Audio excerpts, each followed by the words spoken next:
Living at home with my folks till I was 25 wasn't something I planned out like some strategy, it just felt right, you know? We were tight, like, really tight. Some folks get antsy to bolt the moment they hit 18, but not me. My parents' place was more than just a house, it was home in the realest sense. Didn't see much point in changing that. Then, life threw a curveball. Losing them both to the pandemic felt like someone ripped the ground right out from under me. Suddenly, I was staring at this gaping hole in my life, trying to figure out what comes next. They left me enough money to coast for a while, but the thought of just living off their hard work felt off. It didn't sit right with me. So, I made up my mind to pull myself together. Wasn't easy, I'll tell you that. The whole idea of diving into the job market, of being truly on my own for the first time, was daunting. But the alternative? Living in a bubble, pretending I didn't need to grow up. That wasn't an option. Not anymore. Finding a job wasn't a walk in the park either. Ended up landing a gig as a manager at this trading company. The work was a whole new world for me, but I dug my heels in, determined to make it work. Gotta start somewhere, I told myself over and over. I remember running into an old friend from school, Jake, while I was out grabbing lunch one day. He spotted me first. "Hey, isn't that the homebird, Emily? Still living in your folks' nest?" he teased, a smirk playing on his lips. His words stung, more than I wanted to admit. I squared my shoulders, facing him head-on. "Actually, Jake, I'm managing on my own now. Got a job and everything," I shot back, the words laced with a mix of pride and defiance. "Oh, look at you, all grown up and independent. Never thought I'd see the day," he laughed, but there was no real warmth in it. "Yeah, well, people change. Things happen. You learn to stand on your own 2 feet," I replied, my tone sharper than I intended. The conversation felt like walking through a minefield, each word carefully chosen, but loaded. Jake shrugged, the conversation clearly not going the way he expected. "Fair enough. Good for you, Emily. Really." We parted ways shortly after, the encounter leaving a sour taste in my mouth. It was a reminder of how far I'd come, sure, but also of how much further I had to go. That night, as I sat alone in the quiet of the house that used to be filled with my parents' laughter, I couldn't help but feel a mix of emotions. There was fear, yeah, but also a budding sense of determination. I was on a path they'd never get to see, forging a new life from the remnants of the old. The chill in the air wasn't just from the December cold, it was my first holiday season without my folks. The Christmas sale crowd was a mix of frantic and festive, a sharp contrast to my own numb wandering. That's when I bumped into him, literally. "Ouch. Watch it," I started, more out of surprise than pain. Sorry, my fault entirely," he replied, catching a box of Christmas ornaments before it hit the ground. "This crowd is wild, huh?" He was about my age, with a look of earnest concern that quickly changed to a sheepish grin. "I'm Alex," he said, extending a hand not holding runaway Christmas decor. "Emily," I responded, taking his hand briefly. "Yeah, it's madness. Christmas shopping always turns into a contact sport." Alex laughed, and it was an easy, genuine sound. "You're not wrong. I'm just trying to find something for my mom. She loves these handmade ornaments, but I'm clueless." Looking at the box he almost dropped, I picked one up. "These are nice. Look, this one's got intricate designs. Bet she'd love it." We moved through the stalls together, talking about everything and nothing. Alex was easy to talk to, a breath of fresh air in the midst of holiday chaos. "So, Emily, what brings you here? Looking for anything in particular?" he asked, as we paused by a stall selling handmade scarves. "Just trying to feel, I don't know, festive, I guess?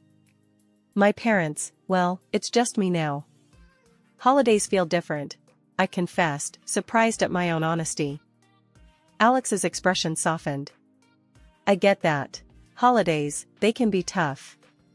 But hey, we find new ways to make them ours, right?" "Yeah, right. I agreed, finding comfort in his understanding. We ended up spending the afternoon together, finding gifts and sharing stories. As the sun began to set, casting long shadows between the stalls, Alex turned to me. "Hey, Emily, would you maybe want to grab a coffee? As a thank you for helping me survive this shopping ordeal and, well, for the company," he suggested, hopeful but clearly trying to play it cool. I thought about it. My instinct was to retreat, to go back to my quiet, solitary world. But something about Alex, his easy kindness, and his understanding, made me want to say yes. "Sure, Alex. I'd like that. Coffee sounds perfect," I replied, feeling a spark of something warm in the cold evening air.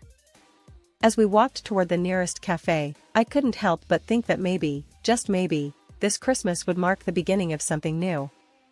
Not just surviving, but maybe starting to live again. A couple of months down the line, Alex decided it was high time I met his folks.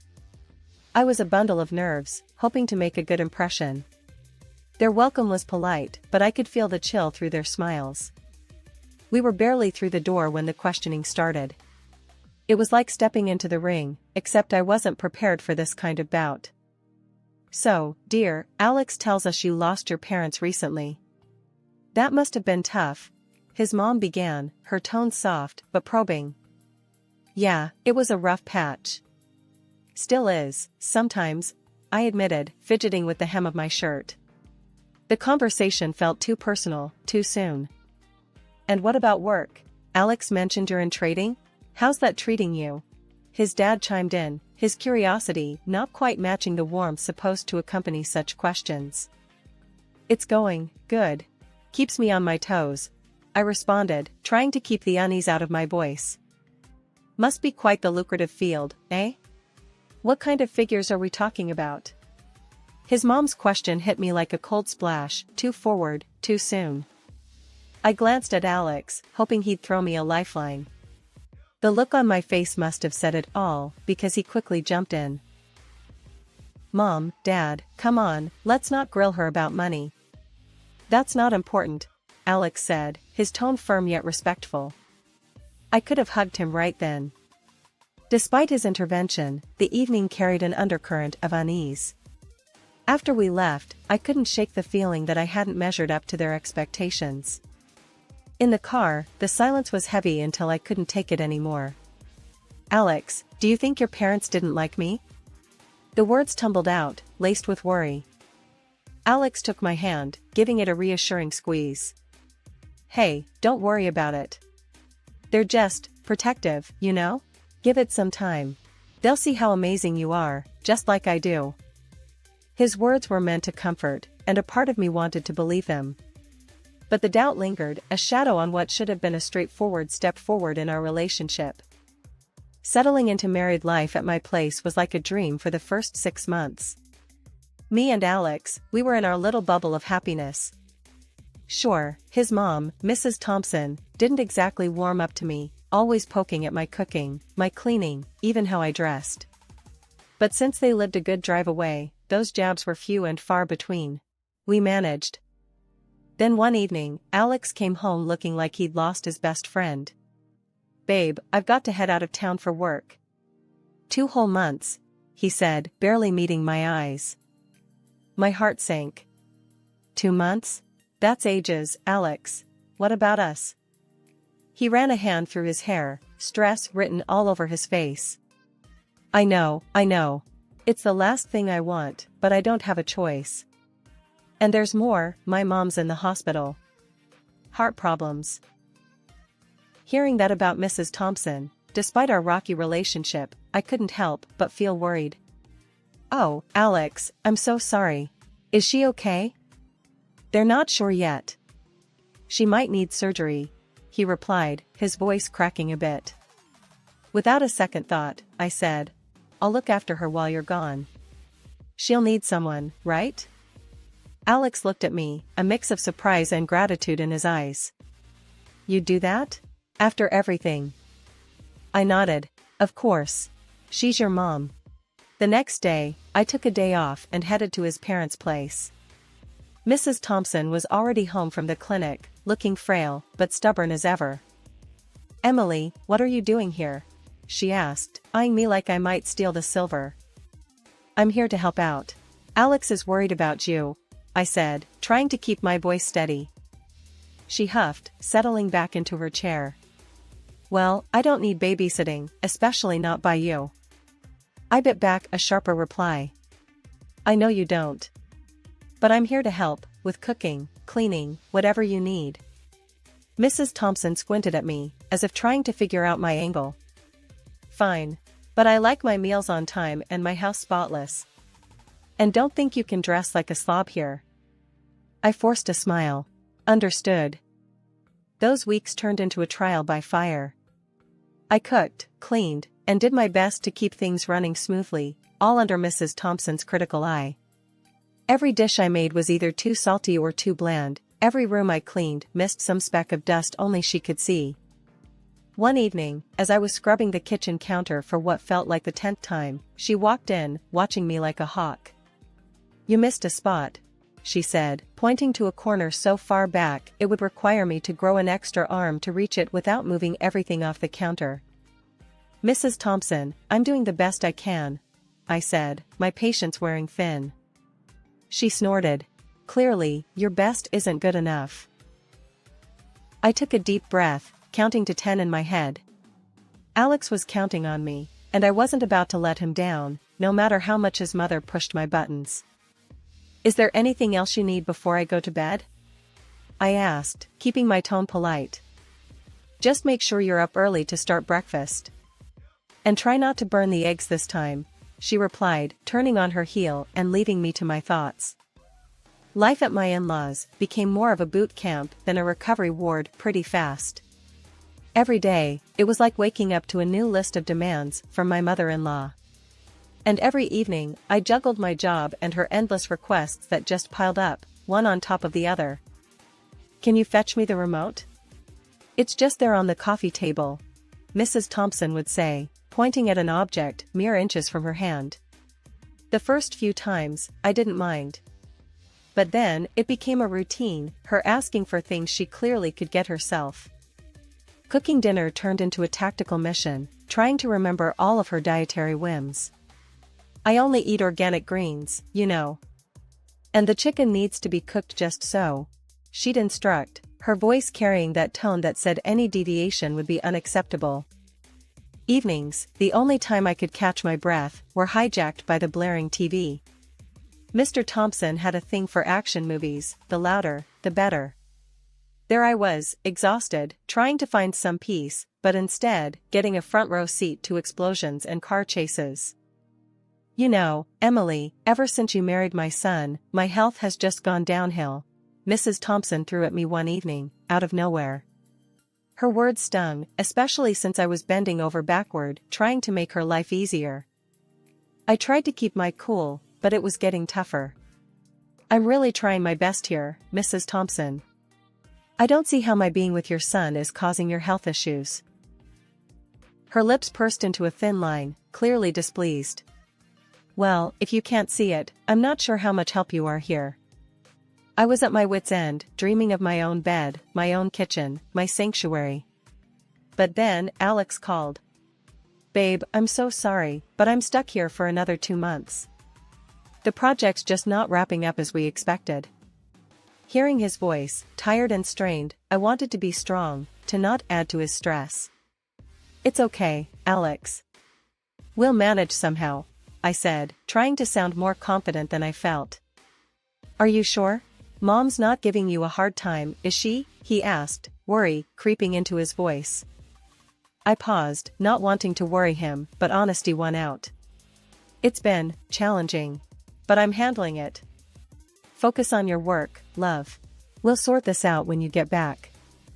After hanging up, I realized this was my battle to fight, at least for now. Mrs. Thompson and her demands, the never-ending noise, the blame, it was all on me to bear. But I couldn't help but wonder, how much longer could I keep this up? The strain at home hit a peak when Mrs. Thompson had another heart scare and ended up needing surgery. It was serious enough that I called Alex in a panic, and he rushed back home. Seeing him was a relief, but it was short-lived because work pulled him away again. After the surgery, things at home didn't get any easier. Mrs. Thompson came back needing more care than before. It was like looking after a child. She wanted help with everything, eating, dressing, you name it. And Mr. Thompson? He was no help at all. Instead of appreciating the effort, he complained, "You're always out. I end up cooking for both of us. What are we, chopped liver?" Then, Mrs. Thompson started with her threats, saying she'd tell Alex I was neglecting her, hinting he should leave me. "He'll listen to his mother. You'll see," she'd hiss, as if I wasn't already stretched to my limit. My patience was wearing thin, like an old pair of jeans about to tear at the seams. Mrs. Thompson's demands grew by the day, each one more unreasonable than the last. It felt like I was living in a pressure cooker, waiting for the whistle to blow. One evening, after a particularly long day at work, I came home to find Mrs. Thompson in the living room, a scowl set deep on her face. "Where have you been? I've been waiting for you to start dinner," she snapped as soon as I walked through the door. "I had to stay late at work, Mrs. Thompson. I'm sorry." "I'll start on dinner right away," I replied, trying to keep my voice steady despite my frustration. "And make sure it's edible this time." "Last night's dinner was a disaster," she retorted, turning her attention back to the TV, which was, as usual, blaring at an ear-splitting volume. I wanted to scream, to let out all the frustration and exhaustion I'd been bottling up inside. Instead, I took a deep breath and walked into the kitchen, my hands trembling slightly as I began to prepare dinner.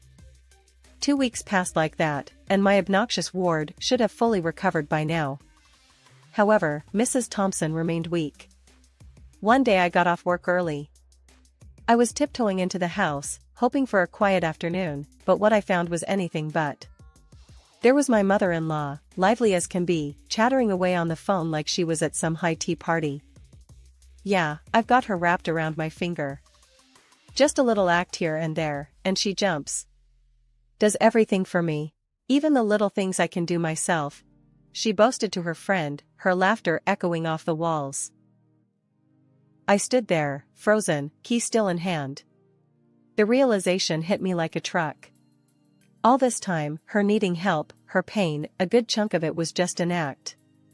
A manipulative play to have me wait on her hand and foot. The anger bubbled up inside me, hot and fierce. I stepped into the room, unable to hold back. "Really, now? Is that how it is? Putting on a show so I do more for you?" I confronted her, my voice hard, the words tumbling out. She turned, the phone still clutched to her ear, her face a mix of shock and guilt. For a moment, she looked like she was caught in the headlights, then, quick as a flash, her demeanor changed. "Oh, you're home. Look at the time," she said into the phone, brushing off our confrontation like it was nothing. But it wasn't nothing. This was a game changer. I realized then that no matter what I did, it would never be enough. Not because I wasn't doing it right, but because the goalposts were always moving. "I can't believe you," I finally said, the disappointment heavy in my voice. "I've been breaking my back for you, and this is how you repay me? By lying? By manipulating?" Her response was cold, calculated. "I'm just making sure you're doing your part. After all, you married into this family. It's your duty." I didn't want to fight, but I couldn't let this go. "I've had it, Mrs. Thompson. I'm leaving this house," I said, my resolve hardening. Before I knew it, she was on her feet, fury in her steps as she snatched my phone from the kitchen counter. She stormed outside, and I followed, only to watch in disbelief as she threw it under the car, smashing it. "Let's see you call for help now," she sneered, her actions betraying her desperation. I felt a mix of anger and sadness, not just for the phone but for the sheer breakdown of respect. I started gathering my things, determined to leave. But she wasn't done. She followed, throwing my clothes and personal items out after me, shouting insults that stung deeper than the cold air. "You're nothing. You don't deserve to be part of this family." I was outside, picking up my things, and trying to hold back tears when Alex arrived. The sight of his car was both a relief and a harbinger of the confrontation to come. "What's going on here?" Alex demanded, his eyes darting between his mother standing at the doorway and me, a mess on the driveway. "She's crazy, Alex. She's been lying about how sick she is. And now this." I gestured to the scattered belongings and my destroyed phone. His gaze shifted to his mother, searching for a denial that didn't come. "Mom? Is this true?" Mrs. Thompson's facade crumbled, but her defiance didn't.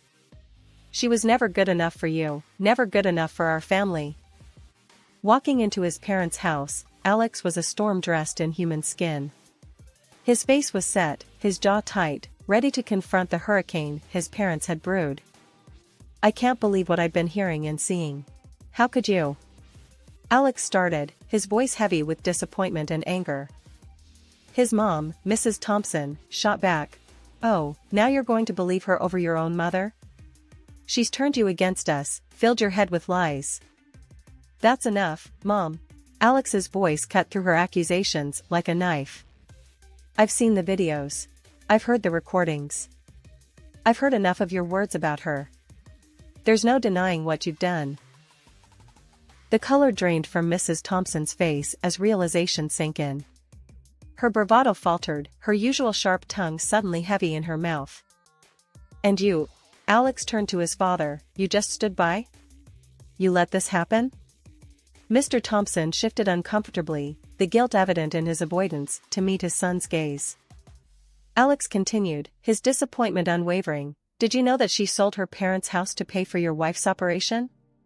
Because the insurance wouldn't cover it all? We were planning to build a new house, a place where we could all live together. But not anymore." The room went silent, the weight of Alex's words pressing down on everyone. Mrs. Thompson, tears streaming down her face, reached out. "Please, I didn't know. I can change. We can forget all this happened." But Alex was resolute. "It's too late for that. You've shown us who you really are. We're done here. I'm done." Mr. Thompson, realizing the magnitude of their loss, turned to his wife with a look of betrayal. "You foolish woman. You've ruined everything." As Alex and I walked out to the car, the finality of the situation settled in. We were leaving behind more than just a house, we were severing ties with a part of our lives that had turned toxic. Sitting in the car, about to start a new chapter, Alex took my hand. "I'm sorry it had to be this way. But we're going to start fresh, just the two of us." I nodded, feeling a mix of relief and sorrow. "Together," I affirmed, squeezing his hand back. We drove off, leaving behind the chaos, ready to build a new life on our terms, grounded in truth and respect, away from the shadows of manipulation and deceit. A month flew by, and finally, our new house was ready, a real beauty, if I do say so myself. Me and Alex, we put our hearts into making it a home, picking out every piece with care, making sure it all felt like us. We hadn't spoken to his folks since that day. Heard through the grapevine that his dad up and left, found someone new, leaving Mrs. Thompson to fend for herself in some small apartment. She tried reaching out, wanted to patch things up, but for us, that ship had sailed. Some wounds are too deep for sorries to heal. One evening, as we settled into our new living room, surrounded by boxes yet to be unpacked, Alex looked over at me with a smile that always made my heart skip.